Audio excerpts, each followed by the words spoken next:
英語聞き流し10分間、名作リスニング、英語テキストと MP3 ダウンロード、その他の物語は、ホームページよりご利用いただけます。88thpp.com 88thpp.com Fourth story. The Prince and Princess. Gerda was obliged to rest herself again, when, exactly opposite to her, a large raven came hopping over the white snow. He had long been looking at Gerda and shaking his head, and now he said, "Caw. Caw. Good day. Good day." He could not say it better, but he felt a sympathy for the little girl, and asked her where she was going all alone. The word alone Gerda understood quite well, and felt how much was expressed by it, so she told the raven her whole history, and asked if he had not seen Kay. The raven nodded very gravely, and said, "It may be, it may be." "What, do you really think so?" cried the little girl, and she nearly squeezed the raven to death, so much did she kiss him. "Gently, gently," said the raven. "I think I know, I think that it may be little Kay. But now he has forgotten you for the princess." "Does he live with a princess?" asked Gerda. "Yes, listen," said the raven, "but it will be difficult for me to speak your language. If you understand the raven language I can tell you better." "No, I have not learnt it," said Gerda, "but my grandmother understands it, and she can speak gibberish too. I wish I had learnt it." "No matter," said the raven, "I will tell you as well as I can, however, it will be bad enough." And then he told all he knew. "In the kingdom where we now are there lives a princess, who is extraordinarily clever, for she has read all the newspapers in the whole world, and has forgotten them again, so clever is she. She was lately, it is said, sitting on her throne, which is not very amusing after all, when she began humming an old tune, and it was just, 'Oh, why should I not be married?' That song is not without its meaning," said she, and so then she was determined to marry, but she would have a husband who knew how to give an answer when he was spoken to, not one who looked only as if he were a great personage, for that is so tiresome. She then had all the ladies of the court drum together, and when they heard her intention, all were very pleased, and said, "We are very glad to hear it, it is the very thing we were thinking of." "You may believe every word I say," said the raven, "for I have a tame sweetheart that hops about in the palace quite free, and it was she who told me all this." The newspapers appeared forthwith with a border of hearts and the initials of the princess, and therein you might read that every good-looking young man was at liberty to come to the palace and speak to the princess, and he who spoke in such wise as showed he felt himself at home there, that one the princess would choose for her husband.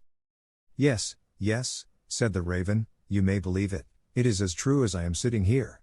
People came in crowds, there was a crush and a hurry, but no one was successful either on the first or second day. They could all talk well enough when they were out in the street, but as soon as they came inside the palace gates, and saw the guard richly dressed in silver, and the lackeys in gold on the staircase, and the large illuminated saloons, then they were abashed, and when they stood before the throne on which the princess was sitting, all they could do was to repeat the last word they had uttered, and to hear it again did not interest her very much. It was just as if the people within were under a charm, and had fallen into a trance till they came out again into the street, for then, oh, then, they could chatter enough.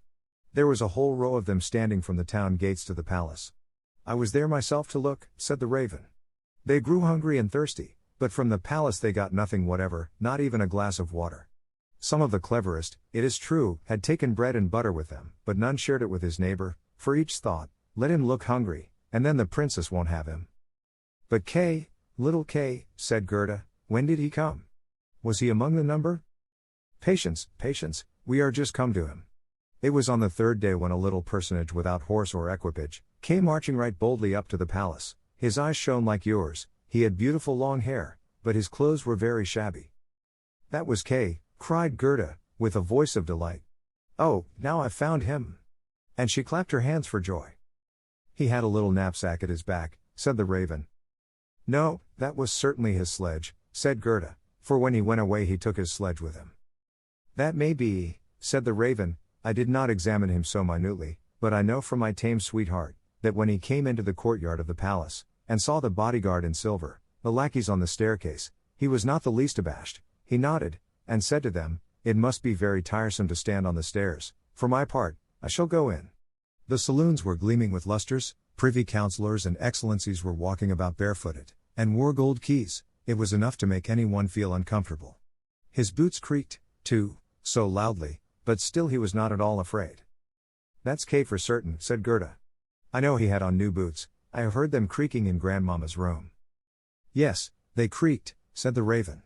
And on he went boldly up to the princess, who was sitting on a pearl as large as a spinning wheel.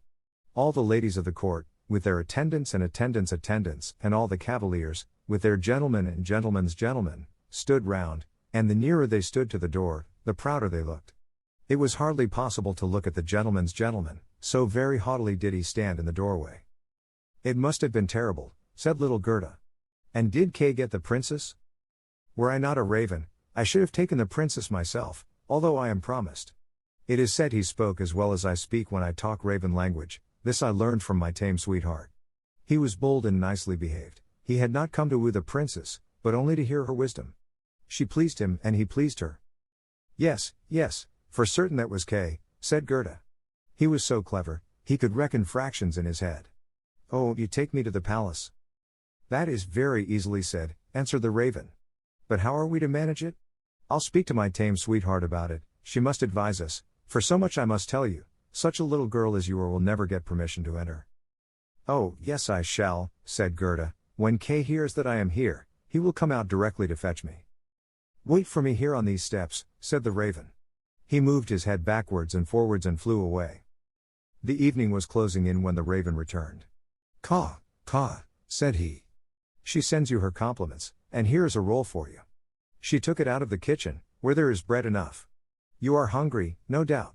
It is not possible for you to enter the palace, for you are barefooted, the guards in silver and the lackeys in gold would not allow it, but do not cry, you shall come in still. My sweetheart knows a little back stair that leads to the bedchamber, and she knows where she can get the key of it. And they went into the garden in the large avenue, where one leaf was falling after the other, and when the lights in the palace had all gradually disappeared, the raven led little Gerda to the back door, which stood half open. Oh, Gerda's heart beat with anxiety and longing. It was just as if she had been about to do something wrong, and yet she only wanted to know if little Kay was there. Yes, he must be there. She called to mind his intelligent eyes, and his long hair, so vividly, she could quite see him as he used to laugh when they were sitting under the roses at home.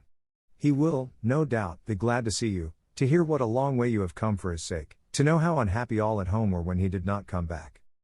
Oh, what a fright and a joy it was. They were now on the stairs. A single lamp was burning there, and on the floor stood the tame raven, turning her head on every side and looking at Gerda, who bowed as her grandmother had taught her to do. My intended has told me so much good of you, my dear young lady, said the tame raven. Your tale is very affecting. If you will take the lamp, I will go before. We will go straight on, for we shall meet no one.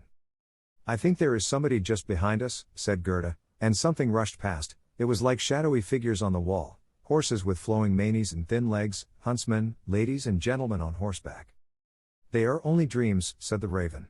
They come to fetch the thoughts of the high personages to the chase. 'Tis well, for now you can observe them in bed all the better. But let me find, when you enjoy honor and distinction, that you possess a grateful heart. Tut! That's not worth talking about, said the raven of the woods. They now entered the first saloon, which was of rose-colored satin, with artificial flowers on the wall. Here the dreams were rushing past, but they hastened by so quickly that Gerda could not see the high personages. One hall was more magnificent than the other, one might indeed well be abashed, and at last they came into the bedchamber. The ceiling of the room resembled a large palm tree with leaves of glass, of costly glass, and in the middle, from a thick golden stem, hung two beds, each of which resembled a lily. One was white, and in this lay the princess, the other was red, and it was here that Gerda was to look for little Kay. She bent back one of the red leaves, and saw a brown neck. Oh! That was Kay. She called him quite loud by name, held the lamp towards him, the dreams rushed back again into the chamber, he awoke, turned his head, and it was not little Kay. The prince was only like him about the neck, but he was young and handsome. And out of the white lily leaves the princess peeped, too, and asked what was the matter. Then little Gerda cried, and told her whole history, and all that the ravens had done for her. Poor little thing, said the prince and the princess.